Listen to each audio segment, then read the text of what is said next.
Medical astrology में आज हम केपी सिस्टम के थ्रू किसी चीज़ को कैसे डायग्नोस करते हैं उस पर बात करेंगे। केपी सिस्टम कृष्णमूर्ति पद्धति है जिसमें कि हर चीज़ को कस्पल सबलॉट से कंफर्म किया जाता है और कस्पल सबलॉट को देखने का तरीका ये है कि इसे हम 3 लेवल्स पे चेक करते हैं, प्लैनेट लेवल पे, नक्षत्र लेवल पे, सबलॉट लेवल पे। इसके बाद में क्लैरिटी ऑफ कॉन्सेप्ट्स इजीली और साइंटिफिक तरीके से मिल जाता है। अगर हम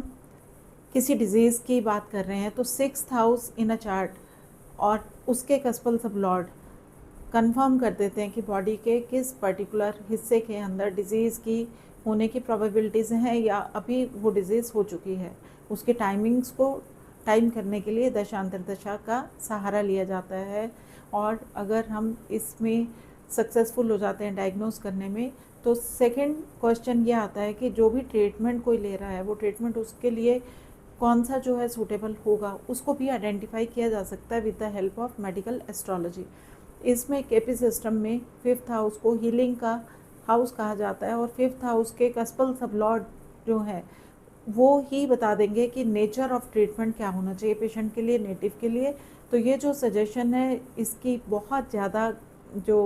हेल्प जो है पेशेंट को मिल जाती है, क्योंकि वो फिर गलत ट्रीटमेंट से बच जाता है या रॉन्ग जो इंटरप्रिटेशंस होते हैं, रॉन्ग डायग्नोसिस होते हैं, रॉन्ग पाथ के ऊपर अगर चल के वो अपने आप को स्पॉइल कर रहा है या ख़राब कर रहा है तो उसको मदद मिलती है। अगर एलोपैथी की हम बात करेंगे तो जिसका भी कस्पल सबलॉट 5th हाउस का सूर्य आता है उसको एलोपैथिक ट्रीटमेंट सूट करेंगे।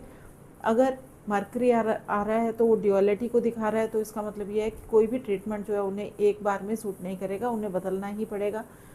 इसके अलावा अगर गुरु आ रहा है तो ये आयुर्वेदा को दिखा रहा है। राहु और केतु अगर आ रहे हैं तो राहु और केतु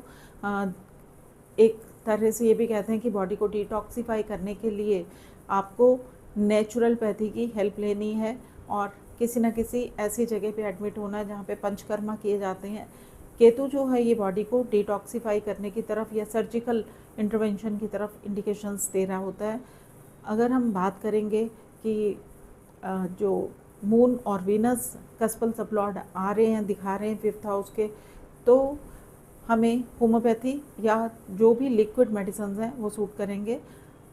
सैटर्न अगर आ रहा है तो ओल्ड जो हमारे मेथड्स होते हैं जैसे कि यूनानी मेडिसिन हैं या फिर घरेलू नुस्खे होते हैं या घर पे बना के हम